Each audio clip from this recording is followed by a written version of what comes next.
नमस्कार साथियों, जय हिंद। आप सभी लोगों को आज हमारी बीपीएससी टीआरई 4.0 की जो भी छात्र तैयारी कर रहे हैं उन लोगों के लिए बहुत ही महत्वपूर्ण क्लास होने वाली है, क्योंकि ये ऐसी पुस्तक आप लोगों के लिए साबित हुई है जिससे सबसे ज़्यादा क्वेश्चन आपकी बीपीएससी के एग्जाम में बनते हैं। तो इसीलिए इसके जितने भी प्रैक्टिस सेट हैं वो आपको ज़रूर करना चाहिए। और इससे पहले हमने आप लोगों को 4 प्रैक्टिस सेट प्रोवाइड करा दिए। आज हमारा ये प्रैक्टिस सेट नंबर 5 है। जो भी छात्र आज हमारे इस चैनल पर नए आए हों तो ज़रूर आप लोग इस चैनल के माध्यम से उन चारों प्रैक्टिस सेट को ज़रूर कवर करना एग्जाम से पहले अपने। तो चलिए आज की क्लास को हम लोग स्टार्ट करते हैं। और एक खास बात हमारी ये, क्योंकि हम आपको सिर्फ क्वेश्चन के आंसर ही नहीं बताएंगे, उनसे संबंधित जितने भी क्वेश्चन बन सकते हैं वो भी हम आपके साथ डिस्कस करते हैं। इसीलिए एक क्वेश्चन से आपको 2-3-4 क्वेश्चन जब तैयार होंगे तभी आपकी एग्जाम की तैयारी अच्छी हो सकती है। तो चलिए देखते हैं आज कि क्लास का पहला क्वेश्चन आपका क्या कहता है। कहते हैं निम्नलिखित में से कौन भारत की जलवायु को प्रभावित करने वाला कारक नहीं है, पूछा गया है। तो याद रखना, जो इसमें से आपके भारत की जलवायु को प्रभावित करने वाला आपका कारक नहीं है वो आपका सहारा रेगिस्तान जो है, ये आपके भारत की जलवायु को किसी भी तरीके से प्रभावित नहीं करता है। तो आपका इसका जवाब सी बिल्कुल सही हो जाएगा। सेकेंड नंबर क्वेश्चन हम लोग देखते हैं। 32 नंबर कहता है जनगणना 2011 के अनुसार भारतीय जनसंख्या का कितना प्रतिशत जो शहरी क्षेत्रों में रहते थे, यानी जो आपकी भारत की जनसंख्या है ऐसे कितने परसेंट लोग थे जो आपके शहर के क्षेत्र में रहते थे। तो याद रखना इसका जवाब आपका सही हो जाएगा। वो आपके 31.16% लोग थे जो आपके शहरी क्षेत्र में रहते थे। और अगर आपसे पूछा जाए कि जो झुग्गी झोपड़ियों में रहते थे, ये भी क्वेश्चन महत्वपूर्ण है, तो वहाँ पर आप बोलेंगे 17.4%। तो इसको भी आप लोग लिखते चलिए। जो बातें हम आपको अलग से बता रहे हैं उनको आप लोग ज़रूर कहीं पर नोट करके चलिए, क्योंकि वो आपके एग्जाम के दृष्टिकोण से बहुत ही महत्वपूर्ण है। ठीक है, आगे देखते हैं। क्वेश्चन कहता है कुंद्रेमुख की खानें निम्नलिखित में से किस राज्य में स्थित हैं।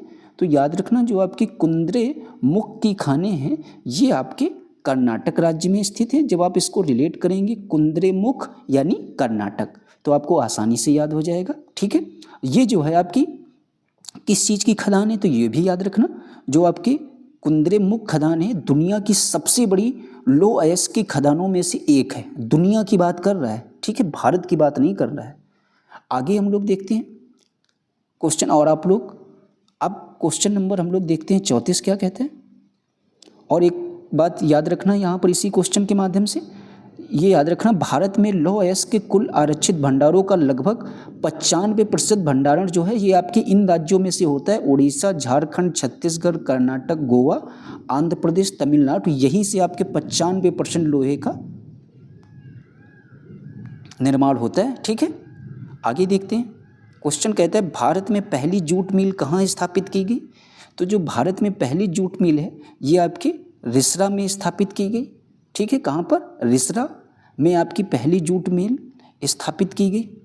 और याद रखना, सोने का रेशे के नाम से मशहूर जूट के रेशों से सामानों का जो निर्माण करने में भारत का जो है विश्व में वो आपका प्रथम स्थान है। ये बात भी याद रखना, क्या करने में, सोने का रेशे के नाम से जो है जो भी आपके उत्पाद बनते हैं जूट के रेशों से सामानों का निर्माण जो भी होता है उसमें जो आपके भारत का है फर्स्ट नंबर है। ठीक है, और एक बात आप लोग याद रखना कि इसका जो पहला कारखाना है वो आपके कोलकाता के समीप, ये जो आपका रिसरा है ये आपके कहाँ अगर पड़ता है तो किस स्टेट में है, तो ये आपके कोलकाता में है। ठीक है, और याद रखना अंतर्राष्ट्रीय जूट संगठन की स्थापना अगर पूछते, क्योंकि जूट की बात हो रही है तो इससे संबंधित जितने भी क्वेश्चन पूछे जा सकते हैं सब हम लोग समझते हैं। तो जो अंतर्राष्ट्रीय जूट संगठन की स्थापना 1984 में हुई थी। और इसका मुख्यालय अगर आपसे पूछा जाए, ये बहुत ही महत्वपूर्ण है, इसका मुख्यालय आपके ढाका, और ढाका आप लोग जानते हैं कहाँ है, आपके बांग्लादेश में। ठीक है, और अगर पूछा जाए भारत में जूट निगम की स्थापना कब हुई, तो वो आपके 1971 में। ठीक है, ये दोनों बातें आप लोग जरूर याद रखना। फिर कहते हैं महाराष्ट्र में पाई जाने वाली काली मिट्टी का दूसरा नाम क्या है। तो याद रखना, काली मिट्टी का दूसरा नाम जो है वो आपके रेगुर होता है। ठीक है, रेगुर मिट्टी इसका दूसरा नाम हो जाएगी आपकी काली मिट्टी का। बिहार राज्य से संबंधित महत्वपूर्ण क्वेश्चन है ये। कहता है कौन सा भारत के बिहार राज्य में मौजूद यूनेस्को विश्व धरोहर स्थल में है। तो याद रखना कहने का मतलब जो आपके बिहार राज्य में स्थित है वो जो है यूनेस्को की जो है विश्व धरोहर स्थल में कौन से स्थान आपके शामिल है। तो याद रखना यहाँ पर आपका सही जवाब उपयुक्त में से एक से अधिक हो जाएगा, क्योंकि जो आपका नालंदा के बौद्ध मठ हैं ये भी आपके विश्व धरोहर स्थल में शामिल है, और ये जो आपका है यहाँ पर महाबोधि विहार ये भी आपका जो है विश्व धरोहर स्थल में शामिल है। तो इसीलिए इसका जवाब आपका एक से अधिक हो जाएगा। आगे क्वेश्चन देखते हैं। कहता है कि बंगाल और बिहार के भूमि पर, ये देखिए ऐसे ही क्वेश्चन आपके टीआरई के एग्जाम में टीआरई 3.0 में पूछा गया है। बंगाल और बिहार में भूमि पर किराएदारों के अधिकार को बंगाल किराएदारी अधिनियम कब स्वीकार किया गया। तो ये आपका जो अधिनियम है ये आपके 1885 में स्वीकार किया गया था। जरूर आप लोग इसको एक दो बार रिपीट जरूर कर लेना, क्योंकि ऐसा क्वेश्चन आ सकता है आपके एग्जाम में। ठीक है, आगे देखते हैं। कहता है बिहार, देखिए बिहार से संबंधित जितने भी क्वेश्चन हैं वो आपके लिए वेरी वेरी इंपॉर्टेंट होने वाले हैं। कहता है बिहार में स्वराज दल का गठन किसने किया। तो ये आपके श्री कृष्ण सिंह ने किया। ये भी महत्वपूर्ण क्वेश्चन है। श्री कृष्ण सिंह ने बिहार में आपके स्वराज दल का गठन किया था। आगे हम लोग क्वेश्चन देखते हैं। कहता है बिहार के किस क्षेत्र में फतेह शाही विद्रोह हुआ था। ये महत्वपूर्ण है। तो फतेह शाही विद्रोह ये आपके बिहार के किस क्षेत्र में हुआ था। तो याद रखना ये आपके सारण में हुआ था। सारण में आपके फतेह शाही विद्रोह हुआ था। ठीक है, आगे देखते हैं। क्वेश्चन नंबर 40 कहता है बिहार विधान परिषद की पहली बैठक किस वर्ष बुलाई गई थी। तो याद रखना बिहार विधान परिषद की जो आपकी पहली बैठक थी वो आपके 1913 में बुलाई गई थी। फिर आपसे क्वेश्चन कहता है कि बंगाल और बिहार में, सॉरी ये वाला क्वेश्चन रिपीट हो गया, ये भी हो गया आपका, ये भी हो गया, ये पेज दोबारा आ गया। आगे देखते हैं 51 नंबर क्वेश्चन आपसे क्या कहता है।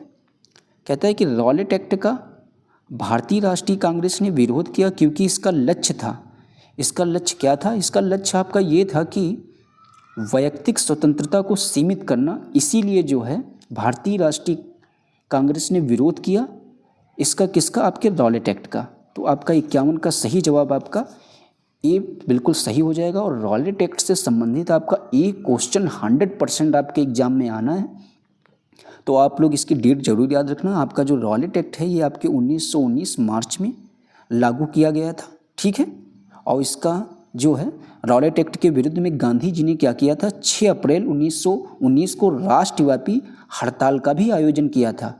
और अगर पूछा जाए आपसे पेपर में कि काला कानून इस एक्ट को किसने कहा, तो काला कानून आपके गांधी जी ने इसे काला कानून भी बताया था। किसको, आपके रॉलेट एक्ट को किसने कहा था, गांधी जी ने। तो ये बात भी आप लोग जरूर याद रखना। आगे देखते हैं। अब ये यहाँ पर ये भी याद रखना कि जो आपका 13 अप्रैल 1919 को जलियांवाला हत्याकांड घटना का संबंध भी आपके किससे है, ये भी आपके रॉलेट एक्ट से हो जाएगा। आगे देखते हैं। अंतरिम सरकार भी आपके एग्जाम के लिए बहुत ही महत्वपूर्ण होने वाला है।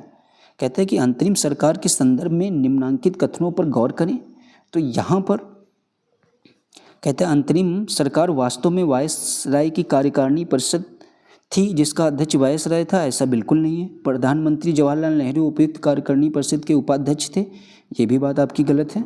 उपयुक्त सरकार ने रेलवे आसफ अली, रक्षा बलदेव सिंह, वित्त लियाकत अली खां, सरदार वल्लभ भाई पटेल को दिया, तो ये भी बात आपकी गलत हो जाएगी। तो 52 का आपका उपयुक्त में से कोई नहीं इसका जवाब हो जाएगा।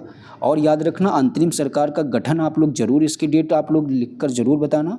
सितंबर 1946 में आपके अंतरिम सरकार का गठन किया गया था। ठीक है, अंतरिम सरकार में अगर आपसे पूछा जाए कुल कितने सदस्यों का प्रावधान था, तो ये भी आप लोग याद रखना 14 सदस्यों का प्रावधान था, जिसमें कांग्रेस के आपके 9 सदस्य थे और मुस्लिम लीग के आपके 5 सदस्य थे। ठीक है, आगे देखते हैं। क्वेश्चन नंबर 53 देखते हैं क्या कहते हैं। कहता है किस गांधीवादी आंदोलन में चोरी चोरा कांड जुड़ा है। किस गांधीवादी आंदोलन से आपके चोरी चोरा कांड जुड़ा हुआ है। तो याद रखना ये आपके असहयोग आंदोलन से जो है आपका चोरी चोरा कांड जुड़ा हुआ है। ये क्वेश्चन भी महत्वपूर्ण है क्योंकि गांधी जी से संबंधित जितने भी क्वेश्चन हैं ये आपके पीआरटी के लेवल के एग्जाम में बहुत पूछे जाते हैं। ठीक है, और ये आप लोग जानते हैं जो आपको प्रैक्टिस सेट हम प्रोवाइड करा रहे हैं ये आपके 1 to 5 वाले छात्रों के लिए हैं। ठीक है, आगे भी हम लोग क्वेश्चन देखते हैं, देख सकते हैं आप लोग 6 से जो भी 8 की तैयारी कर रहे हैं, 11 12 वाले भी बच्चे देख सकते हैं, ऐसा नहीं, क्योंकि जीके जीएस आपके सिलेबस में लगभग वही सारी चीज़ें हैं। आगे क्वेश्चन देखते हैं, क्योंकि आपके सिलेबस का पार्ट तो ये होगा ही और इससे ज़्यादा भी होगा।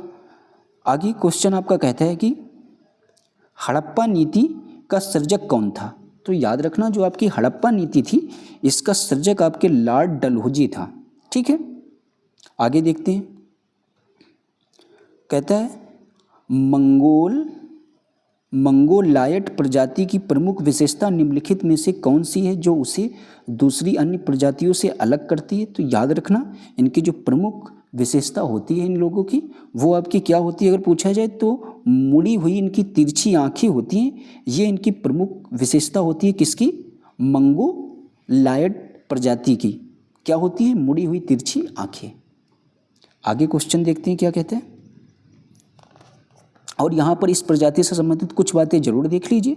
याद रखना, इस प्रजाति की जो है सबसे एक प्रमुख विशेषता अगर पूछी जाए तो अधखुली, इनकी जो आंखें होती हैं वो अधखुली होती हैं। ठीक है, और दूसरा मंगोलायट जो प्रजाति है मुख्यतः ये आपकी एशिया महादेश में निवास करती है। कहाँ पर निवास करती है जो आपकी प्रजाति है मंगोलायट, तो ये आपके एशिया महाद्वीप में निवास करती है, एशिया महादेश में निवास करती है। और याद रखना, इसकी त्वचा के भी बारे में हम लोग थोड़ा बहुत पढ़ते हैं। कहता है कि इस प्रजाति का त्वचा का रंग आपका कैसा होगा, पीला होगा। किसकी, मंगोलायट प्रजाति का पीला त्वचा का रंग होगा। और आँखें इनकी होंगी छोटी, कैसी होंगी, आँखें छोटी होंगी, और बाल काले भूरे होंगे, और शरीर पर बालों की एकदम कमी, तथा माथा कैसा होगा, चौड़ा बना होता है।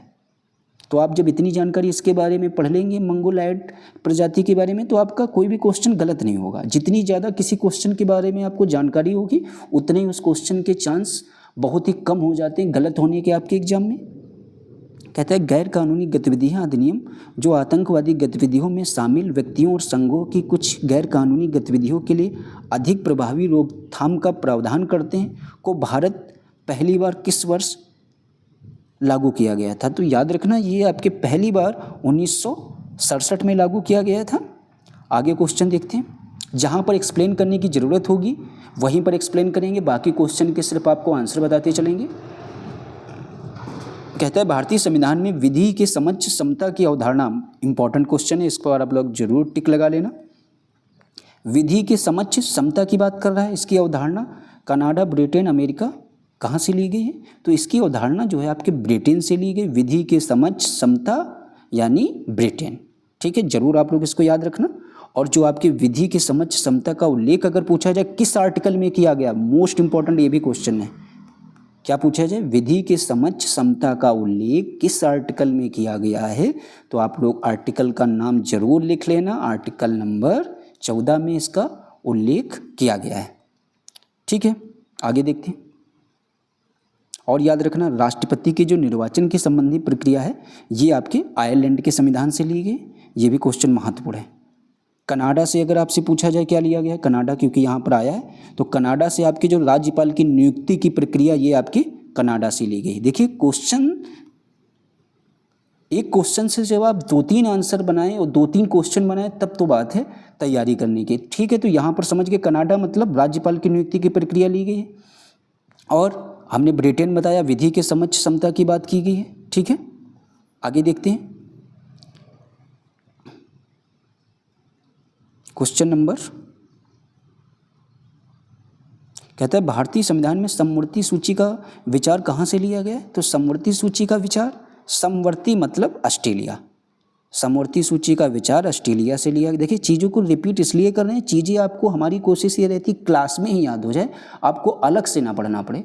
तो ये आपकी समवर्ती सूची ऑस्ट्रेलिया से। आप याद रखना, समवर्ती सूची में पूछा जाए आपसे कितने विषय हैं, तो 52 विषय, इसको भी आप लोग नोट करिए। ठीक है, जो भी आप लोग लिख रहे हो। और राष्ट्रपति की हमने आपको बताई दी थी, आयरलैंड से ली गई है। अब जर्मनी से आपका क्या लिया गया, तो जर्मनी से भी याद रखिए। तो जर्मनी के बारे में डिस्कस कर लेते हैं यहीं पर, क्योंकि ये कहता है कि आपातकाल के परिवर्तन के दौरान जो राष्ट्रपति को मौलिक अधिकार संबंधी शक्तियां हैं ये आपके जर्मनी से ली गई हैं। ठीक है, तो ये क्वेश्चन का आंसर आप लोग जरूर याद रखना। कहता है कि एक पिता अपने नौजवान बेटे और उसके किशोर मित्रों को भारत की समृद्ध सांस्कृतिक विरासत के बारे में बता रहा था।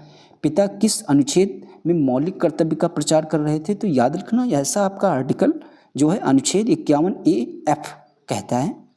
ठीक है, आगे देखते हैं क्वेश्चन।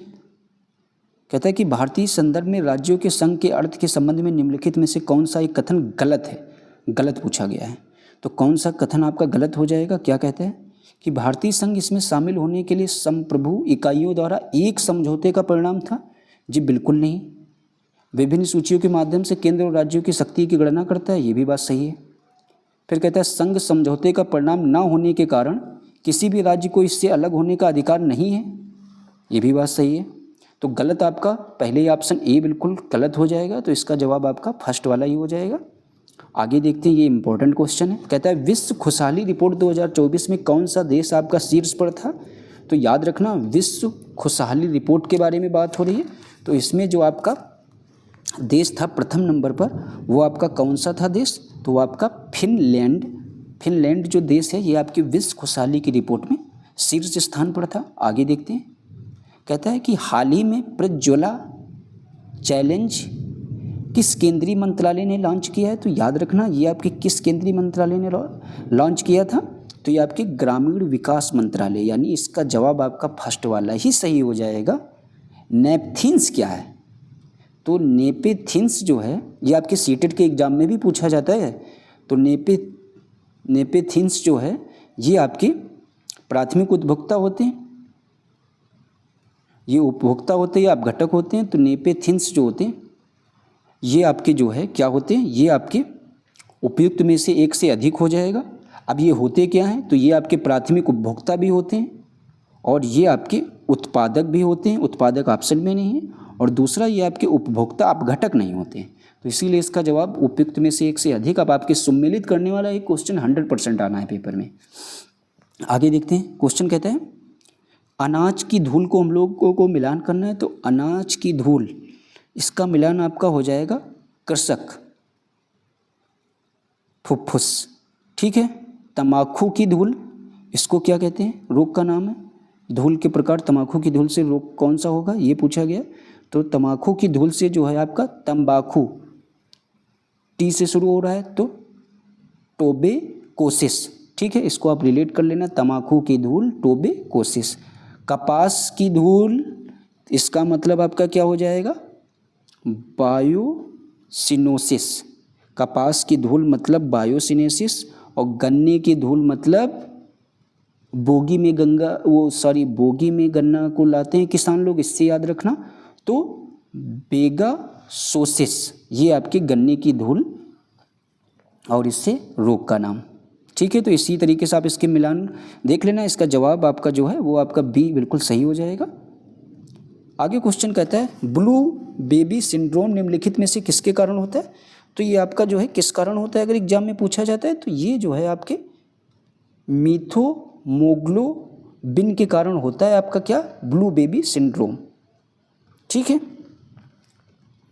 इसमें क्या होता है? इसमें जो है इसके बारे में थोड़ी बहुत जानकारी ले लीजिए।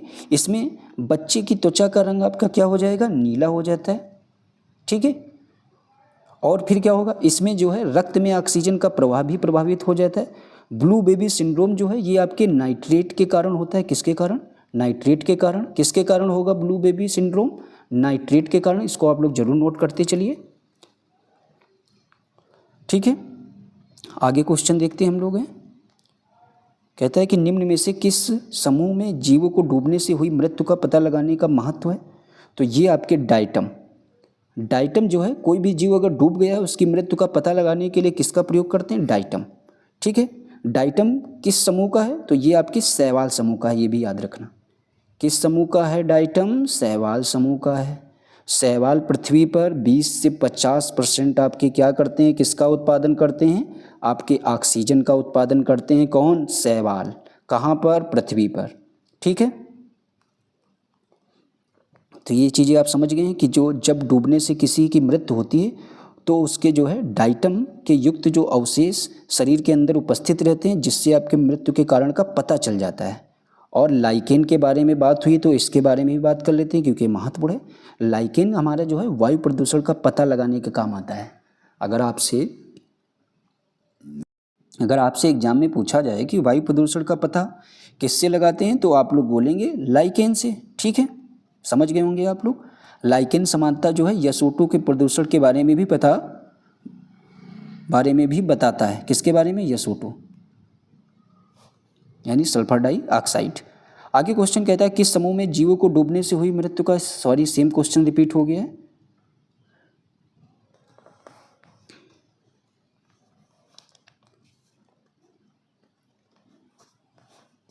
अब यहाँ पर आपका एक न्यूमेरिकल पूछा गया है, इसको भी हम लोग डिस्कस करते हैं। क्या कहता है? कहता है 10 सेंटीमीटर फोकस वाले उत्तल लेंस से 15 सेंटीमीटर दूर रखे 3 सेंटीमीटर ऊंचे बिंब के प्रतिबिंब की स्थिति एवं आकार क्या होगा। तो सबसे पहले बात लेंस की हो रही, तो हम लोगों को सूत्र आना चाहिए 1/f बराबर 1/v माइनस का 1/u। ये सूत्र आप लोगों को जरूर याद रखना है। ठीक है, अब हम लोग इसको फाइंड करते हैं, इसकी वैल्यू को। तो क्या करना है सबसे पहले, तो आप लोग क्या करेंगे, 1/, यहाँ पर आपके मान किसके किसके दे रखे हैं, तो यहाँ पर फोकस दूरी आपकी दे रखी है कितनी, तो वो आपकी दे रखी है 10 सेंटीमीटर। ठीक है, इसके बाद में आपके u का मान कितना दे रखा है 15 सेंटीमीटर। ठीक है, और यहाँ पर आपको निकालना क्या है, हमको v निकालना है। ठीक है, सबसे पहले आपको क्वेश्चन को इस तरीके से सॉल्व करना है। अब आप देखेंगे क्या करेंगे, 15 और यहाँ पर है 10, 15 और 10 का आप लोगों का लासा पता होना चाहिए कितना होगा। तो इसका लासा आपका कितना हो जाएगा, 30 हम लोग लासा ले लेते हैं। ठीक है, अब यहाँ पर आपका कितना आ जाएगा, 3 आ जाएगा, और यहाँ पर आपका कितना आ जाएगा, 2 आ जाएगा। तो 1/v बराबर आपका 1/30 आ जाएगा। ठीक है, तो यानी v का मान आपका क्या आ गया, 30 आ गया, 30 सेंटीमीटर। इतनी बात आप लोग समझ गए होंगे। अब आगे हम लोग देखते हैं, आवर्धन क्षमता निकालेंगे। आवर्धन क्षमता को हम लोग m बराबर फार्मूला होता है माइनस का, सॉरी यहाँ पर उत्तल लेंस की बात हो रही है, तो m बराबर v/u होता है। तो यहाँ पर हम लोग v का मान हम लोगों ने निकाल लिया, 30 आया था, u का मान आपका पहले से 15 दे रखा था माइनस का, तो 15 दूनी 30 हो जाएगा। यानी आपकी आवर्धन क्षमता m बराबर कितनी निकल आई है, -2। ठीक है, अब क्या करना है, अब हमको क्या बताना है, ऊंचे प्रतिबिंब की स्थिति एवं आकार क्या होगा। तो यहाँ पर हमको अभी एक चीज़ और निकालनी होगी। एक आपका सूत्र होता है I बराबर m/o।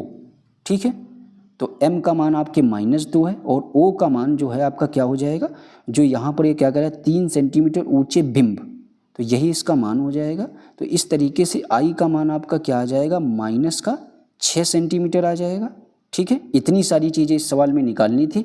तो इसी तरीके से इसका जो जवाब आपका हो जाएगा वो क्या हो जाएगा, तो इसका जवाब आपका हो जाएगा, पहले का जवाब आपका 30 सेंटीमीटर आपने निकाल लिया था, तो वहीं से आप इसका जवाब दे सकते थे, क्योंकि 30 सेंटीमीटर कहीं दूसरी जगह आंसर में था नहीं, तो आप उसी वक्त उसका आंसर दे सकते थे। लेकिन हमने आपको समझाने के लिए पूरा क्वेश्चन बता दिया। आगे देखते हैं, प्रकाश संश्लेषण की क्रिया के दौरान निम्न में से किस गैस का अवशोषण होता है। तो याद रखना आप लोग, किस गैस का अवशोषण होता है प्रकाश संश्लेषण की क्रिया में, तो उसमें आपके CO2 का अवशोषण होता है। आगे क्वेश्चन देखते हैं, कहता है जल निकास को क्या कहते हैं जिसका pH मान 2.0 से 4.5 के बीच हो। तो उसको हम लोग क्या कहते हैं, उसको हम लोग अम्ल माइंस जल निकास कहते हैं।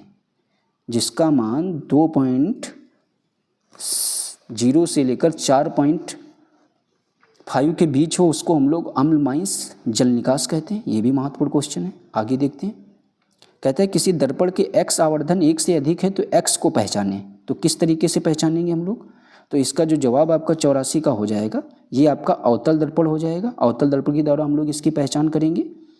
और यहाँ पर एक पॉइंट आप लोग जरूर याद रखना, अवतल दर्पण जो है ये आपका वास्तविक छोटा, आभासी बड़ा, वास्तविक बड़ा, साथ ही समान आकार का वास्तविक प्रतिबिंब बनाता है। कौन, आपका अवतल दर्पण। और याद रखना, इसीलिए इसका आवर्धन जो है वो 1 से कम होता है, 1 से अधिक होता है तथा 1 के बराबर होता है। क्या हमने बोला, 1 से कम, 1 से अधिक, 1 के बराबर इसका आवर्धन मान होता है। किसका, आपके अवतल दर्पण का। आगे देखते हैं, कहता है निम्न में से कौन सा ऊर्जा का पिरामिड का प्रतिनिधित्व करता है। तो कौन सा आपका इसमें करेगा, तब आप इसको ध्यान से देखेंगे तो आपका जो ऑप्शन नंबर बी है यही आपका बिल्कुल सही हो जाएगा। ये आपके जो है ऊर्जा की पिरामिड का सही से प्रतिनिधित्व करता है। ऊर्जा का पिरामिड पारिस्थितिकी तंत्र का सबसे अच्छा प्रतिनिधित्व करने वाले कहा जाता है किसको, आपके ऊर्जा के पिरामिड को। और ऊर्जा का पिरामिड प्रत्येक स्तर पर ऊर्जा का स्थानांतरण हमेशा एक दिशिक के रूप में करता है। ये भी क्वेश्चन आपके टीआरई के एग्जाम में पूछा जा चुका है कि ऊर्जा का स्थानांतरण किस तरीके से करता है, तो एक दिशिक के रूप में। और ये जो पॉइंट बताने चाह रहे हैं इसको आप लोग जरूर नोट कर लीजिए कि प्रत्येक स्तर पर ऊर्जा का स्थानांतरण आपके कितने % की मात्रा में होता है, तो ये आपके 10%। प्रत्येक स्तर पर ऊर्जा का स्थानांतरण 10% की मात्रा में होता है। कहता है किसी द्रव की तुलना में कोई ठोस अपना आकार सरलता से क्यों नहीं बदल सकता है, तो क्यों नहीं बदल सकता है, क्योंकि उसके अंदर ठोस में अंतरा आणविक बल प्रबल होता है, इसीलिए द्रव की तुलना में कोई ठोस अपना आकार सरलता से नहीं बदल सकता है। 87 नंबर क्वेश्चन आपसे कहता है कि एक पौधे में जड़ प्रणाली अच्छी तरह से कब विकसित होती है, तो याद रखना ये आपकी जो जड़ प्रणाली के बारे में बात हो रही है, तो ये अच्छी तरीके से आपकी कब विकसित होगी, जब पानी का अवशोषण जो है बढ़ जाता है, तभी आपकी जड़ प्रणाली जो है वो आपकी अच्छी तरीके से विकसित हो सकती है। अब कहता है कि इनमें से कौन सही है, तो याद रखना इनमें से जो आपका सही हो जाएगा वो pH बराबर माइनस का log H+ बिल्कुल सही हो जाएगा।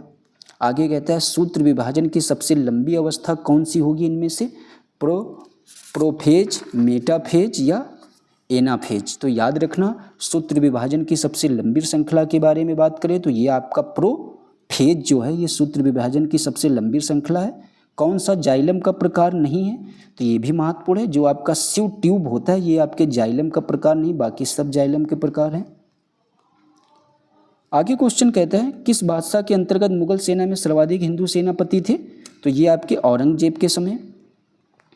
फिर आगे क्वेश्चन कहते हैं दलित वर्गों का संघ स्थापित किया गया था, कैसे स्थापित किया गया था दलित वर्गों का संघ, बाबू जगजीवन राम के द्वारा या डॉक्टर भीमराव अंबेडकर के द्वारा या NS काजरोलकर के द्वारा, NS काजरोलकर के द्वारा या बाबू जगजीवन राम के। देखिए बात हो रही है दलित वर्ग की, तो इसका ऑप्शन आप लोग आसानी से जवाब दे सकते हैं। तो ये आपके दलित वर्ग यानी डॉक्टर भीमराव अंबेडकर के द्वारा स्थापित किया गया था। तो 92 का आपका जवाब ए बिल्कुल सही हो जाएगा। कहता है कि भारतीय राष्ट्रीय कांग्रेस पर इंडियन स्ट्रगल नामक पुस्तक किसने लिखी, ये भी महत्वपूर्ण है, आपके टीआरई के एग्जाम में पूछा गया ऐसा क्वेश्चन है। तो इंडियन स्ट्रगल नामक पुस्तक किसने लिखी है, तो ये आपके सुभाष चंद्र बोस के द्वारा लिखी गई है। युवा बंगाल आंदोलन किसने शुरू किया था, तो ये आपके किसने शुरू किया था, तो ये आपके डेनिस क्लाइव ने जो है आपके युवा बंगाल आंदोलन शुरू किया था। फिर कहता है कम्युनिस्ट इंटरनेशनल के नेतृत्व है चयनित किए जाने वाले प्रथम भारतीय कौन थे, महत्वपूर्ण क्वेश्चन है। प्रथम भारतीय कौन थे, तो ये आपके प्रथम भारतीय कौन हो जाएंगे, तो ये आपके मानवेंद्र नाथ राय जी थे। ये आपके पहले भारतीय थे कम्युनिस्ट इंटरनेशनल का नेतृत्व जिन्होंने किया था, किसने, मानवेंद्र नाथ राय ने। फिर कहता है इंडियन सोशल कॉन्फ्रेंस ने प्रतिज्ञा आंदोलन शुरू किया था, इसका उद्देश्य क्या था, तो प्रतिज्ञा आंदोलन शुरू करने का उद्देश्य था बाल विवाह को निषेधित करना। तो प्रतिज्ञा आंदोलन आपका किससे संबंधित है, बाल विवाह को निषेधित करने से। तो 96 का जवाब आपका सी बिल्कुल सही हो जाएगा। 97 नंबर कहता है कि स्वदेशी आंदोलन की शुरुआत भारत में किस समय की गई या किसके दौरान की गई, तो ये आपके भंग विरोधी आंदोलन के समय आपके स्वदेशी आंदोलन की शुरुआत भारत में की गई थी। 98 नंबर क्वेश्चन कहता है कि किसने महात्मा गांधी और शिव प्रसाद गुप्त के साथ मिलकर 1921 में वाराणसी में काशी विद्यापीठ की स्थापना की, तो किसने की थी आपके, तो ये आपके भगवान दास जी ने की थी।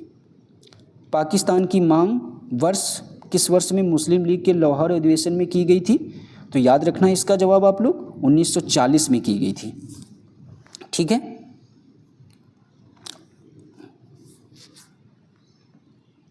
यहाँ से अगर एक क्वेश्चन आपके पेपर में पूछा जाए कि लाहौर अधिवेशन की अध्यक्षता किसने की थी, तो ये आपके मुस्लिम लीग की तरफ से तो मोहम्मद अली जिन्ना ने की थी। ठीक है, और पाकिस्तान का प्रस्ताव किसने प्रस्तुत किया था, तो इनका भी नाम याद रखना, फजलुल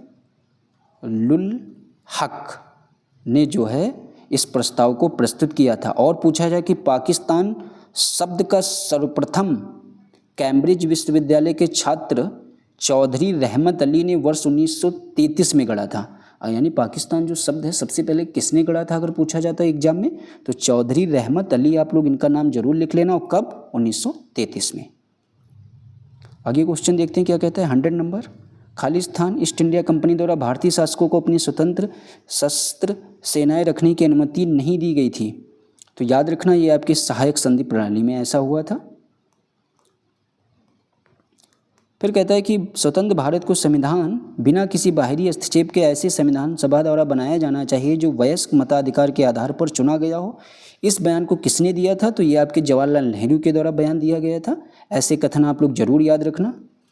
फिर कहता है कामकाजी महिलाओं के लिए काम करने की परिस्थिति उपलब्ध कराने के साथ साथ उनके यौन उत्पीड़न की रोकथाम और उसके लिए संगठन में व्यवस्था करना भी शामिल है। यह किस अनुच्छेद के अंतर्गत है? तो ऐसा आपके आर्टिकल 42 में कहा गया है।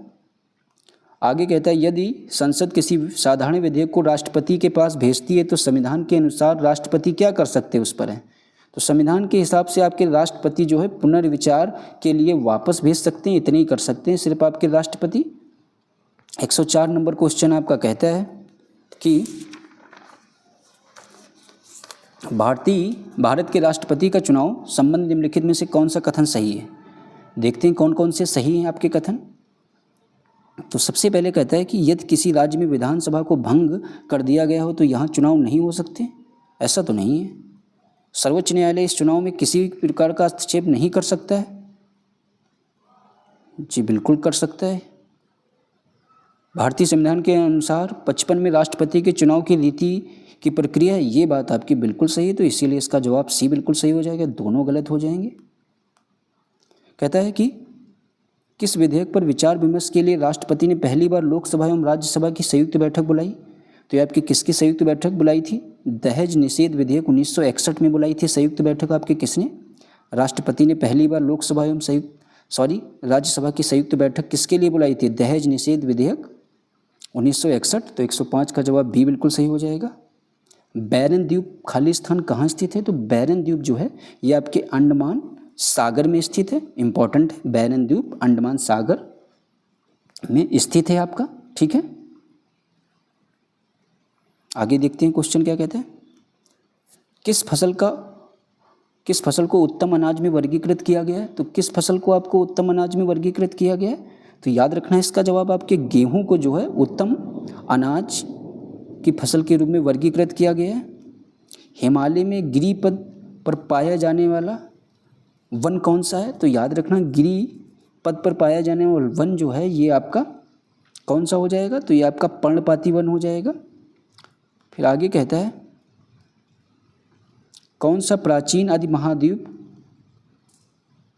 गोंडवाना लैंड का हिस्सा नहीं था? तो कौन नहीं था? तो ये आपका फ्रांस नहीं था। फिर कहता है कि भूटान की सीमा इनमें से किस भारतीय राज्य से जुड़ी नहीं? ये भी महत्वपूर्ण क्वेश्चन है। तो असम के साथ जुड़ी है, सिक्किम के साथ भी जुड़ी है, तो उड़ीसा के साथ में जो है आपकी भूटान की सीमा नहीं जुड़ी हुई है। याद रखना जरूर। राष्ट्रीय महिला आयोग ने डिजिटल शक्ति केंद्र का उद्घाटन कहाँ पर किया है? सूरत, नई दिल्ली, रोहतक। तो याद रखना जो आपकी डिजिटल शक्ति केंद्र का उद्घाटन है ये आपके नई दिल्ली में किया गया है। फिर कहता है पीएम ऊषा योजना किससे संबंधित है? शिक्षा, स्वास्थ्य, खेल। तो जो आपकी पीएम ऊषा योजना है ये आपके शिक्षा से संबंधित है। महत्वपूर्ण क्वेश्चन है। हाल ही में Dada Saheb Phalke international award best actor का अवार्ड किसे मिला था? तो याद रखना ये आपके शाहरुख खान जी को मिला था। सर्वश्रेष्ठ फिल्म किसके लिए? जवान के लिए। फिर कहता है India at 100 envisioning tomorrow's economic power house नामक पुस्तक किसने लिखी है? तो ये आपकी किसने लिखी है? प्रोफेसर केवी सुब्रमण्यम। याद रखना इनका नाम प्रोफेसर केवी सुब्रमण्यम जी ने जो है इस पुस्तक को लिखा हुआ है। कहता है तरंग शक्ति सैन्य अभ्यास 2024 का पहला चरण निम्नलिखित में से किस राज्य में आयोजित किया गया था? तो पहला चरण जो आपके था वो आपके तमिलनाडु में आयोजित किया गया था। ठीक है, कब से? ये आपके 6 से 14 अगस्त 2024 के बीच में। आगे क्वेश्चन देखते हैं क्या कहते हैं। 116 नंबर कहता है सेमोफाइट्स उत्पन्न कहाँ होते हैं, ये महत्वपूर्ण क्वेश्चन है। जो आपके सेमोफाइट्स होते हैं ये जो है आपके बालू एवं बंजरी भूमि पर उत्पन्न होते हैं। तो यहाँ पर याद रखना बालू एवं बजरी पर जो आपके सेमोफाइट्स होते हैं कहाँ उत्पन्न होते हैं, बालू एवं बजरी पर। कहता है अम्ल वर्षा के जनक के रूप में किसे जाना जाता है, तो याद रखना ये आपके रॉबर्ट एंग्स स्मिथ को जो है अम्ल वर्षा के जनक के रूप में आपके रॉबर्ट एंग्स स्मिथ को जाना जाता है। जल को शुद्ध करने के लिए किस एलम का उपयोग होता है, तो जल को शुद्ध करने के लिए आप लोगों को ये बात बहुत ही अच्छे से याद रखना है, आपके पोटास एलम का प्रयोग करते हैं किसको शुद्ध करने के लिए, आपके जल को शुद्ध करने के लिए। और आप लोग पोटास एलम का याद भी रखना, इसको फिटकरी भी बोलते हैं और इसका सूत्र K2SO4 इंटू Al2SO4 का होल थ्राइस 24H2O। ठीक है, आगे देखते हैं। कहता है नॉक नी सिंड्रोम क्या होता है, तो नॉक नी सिंड्रोम जो है ये आपका फ्लोराइड विषाक्तता के कारण होता है। जो भी आपका नॉक नी सिंड्रोम होता है किसके कारण, फ्लोराइड की विषाक्तता के कारण। ठीक है, आगे देखते हैं क्वेश्चन नंबर 120 क्या बोलता है उसको भी समझते हैं। कहता है कि निम्नलिखित में से कौन सा विकल्प मार्सुपियल्स का उदाहरण है, तो मार्सुपियल्स का उदाहरण आपका कौन सा हो जाएगा, कंगारू, जिराफ, व्हेल। तो इनमें से आपका सही जवाब कंगारू जो है ये आपके इसका उदाहरण हो जाएगा। ठीक है, आगे क्वेश्चन देखते हैं 121 नंबर क्या कहता है, ध्वनि से संबंधित पूछा गया है। ध्वनि चैप्टर को हमने स्पेशल आप लोगों के साथ डिस्कस किया है। कहता है ध्वनि रोधक कमरों के निर्माण हेतु प्रयुक्त शैवाल कौन है, तो याद रखना प्रयुक्त शैवाल जो है आपके डाइटम होता है। इसका जवाब आपका ए बिल्कुल सही हो जाएगा। शैवाल के अध्ययन को क्या बोलते हैं अगर पूछा जाए तो फाइकोलॉजी कहते हैं। शैवाल के अध्ययन को फाइकोलॉजी कहते हैं, ये बात जरूर याद रखना।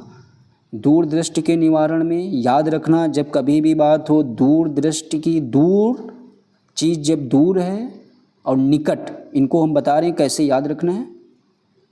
तो सॉरी हम लोग बात कर रहे थे दूरदृष्टि दोष के बारे में। तो देखिए इसको याद करने की हम आप लोगों को एक ट्रिक बताएंगे। सबसे पहले आप बोलेंगे निकट, निकट के बारे में बात करें, निकट आओ। क्या बोलना है, निकट आओ।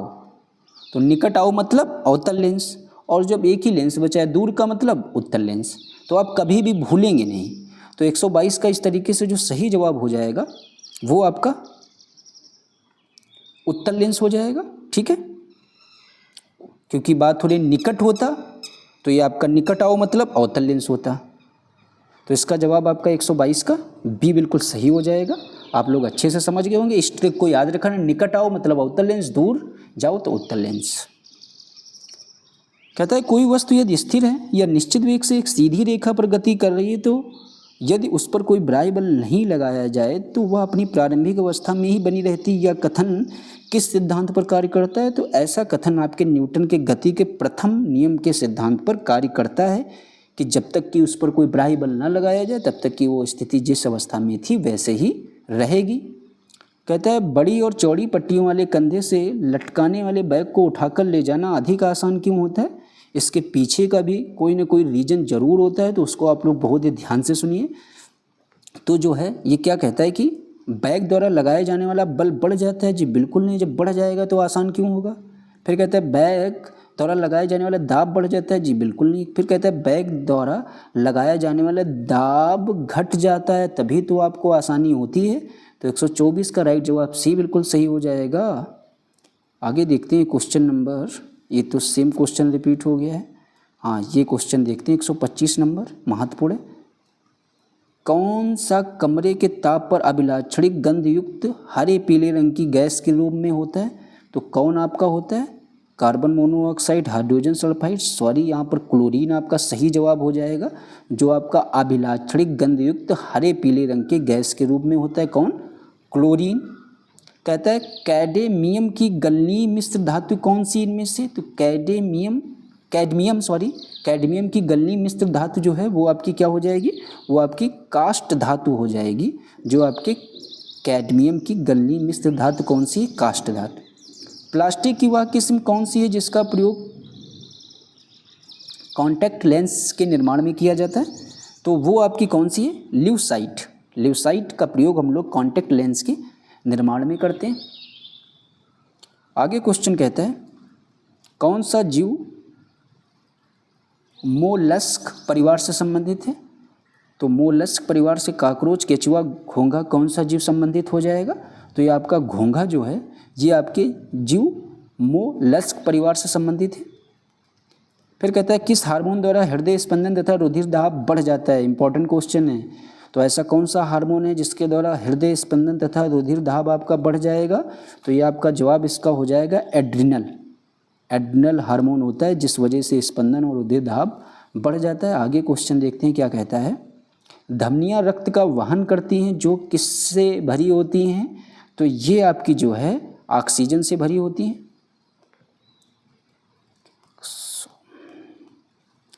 आगे 131 नंबर क्वेश्चन आपसे कहता है कि किस योजना का उद्देश्य भारत के लिए एक एकीकृत संपत्ति सत्यापन समाधान प्रदान करना है।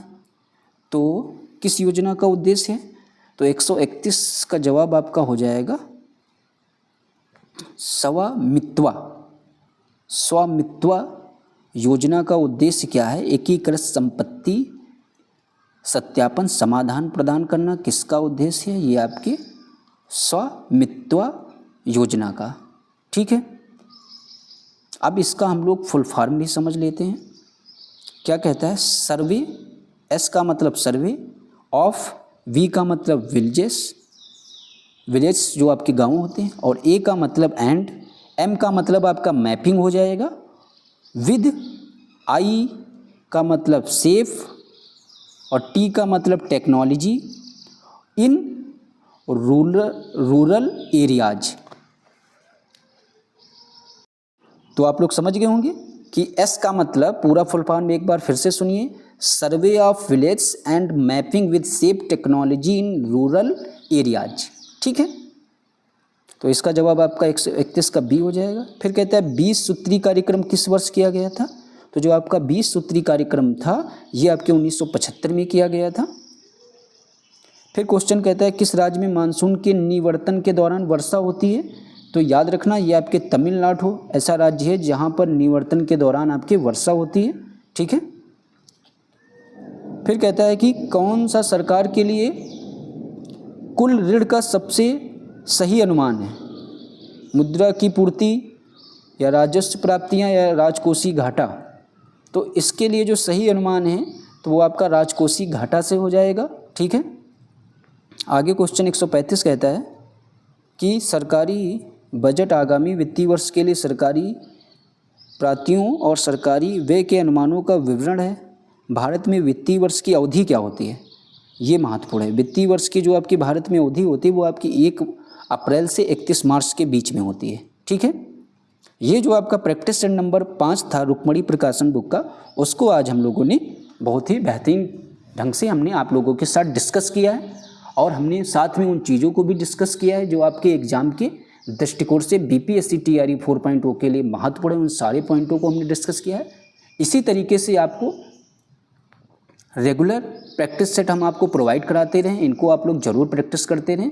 और ये आप लोग ना समझना है कि मैथ और रीजनिंग के जो क्वेश्चन छूट रहे हैं उनको भी हम किसी दूसरे वीडियो में अलग से कवर करेंगे। जो भी आपके प्रैक्टिस सेट 1 के हैं, 2 के, वो सारे हम आपको बहुत ही बेहतरीन तरीके से ट्रिकों के माध्यम से हम आपको क्वेश्चंस और उनके आंसर्स मैथ में बताएंगे। ठीक है, तो उम्मीद करते हैं आपको ये हमारी क्लास पसंद आई होगी। तो प्लीज़ आप लोगों से हाथ जोड़कर एक ही रिक्वेस्ट है, जिस तरीके से आप लोगों ने हमारे पिछले 4 प्रैक्टिस सेट को प्यार दिया है उसी तरीके से आप कंटिन्यूअस रखना। ठीक है, और हमारे इस वीडियो को देखने के लिए आप लोगों का बहुत बहुत धन्यवाद। और आप लोग ज़रूर इस वीडियो को, जो भी लोग आप लोगों के संपर्क में हो, जो भी छात्र बीपीएससी टीआरई 4.0 की तैयारी कर रहे हैं, उन लोगों के पास ज़रूर इस वीडियो को पहुंचा देना, शेयर ज़रूर कर देना ज़्यादा से ज़्यादा लोगों में, और अपने इस चैनल को आप लोग सब्सक्राइब अवश्य कर लेना ताकि आपको रेगुलर वीडियोज़ मिलती रहें। Thanks for watching.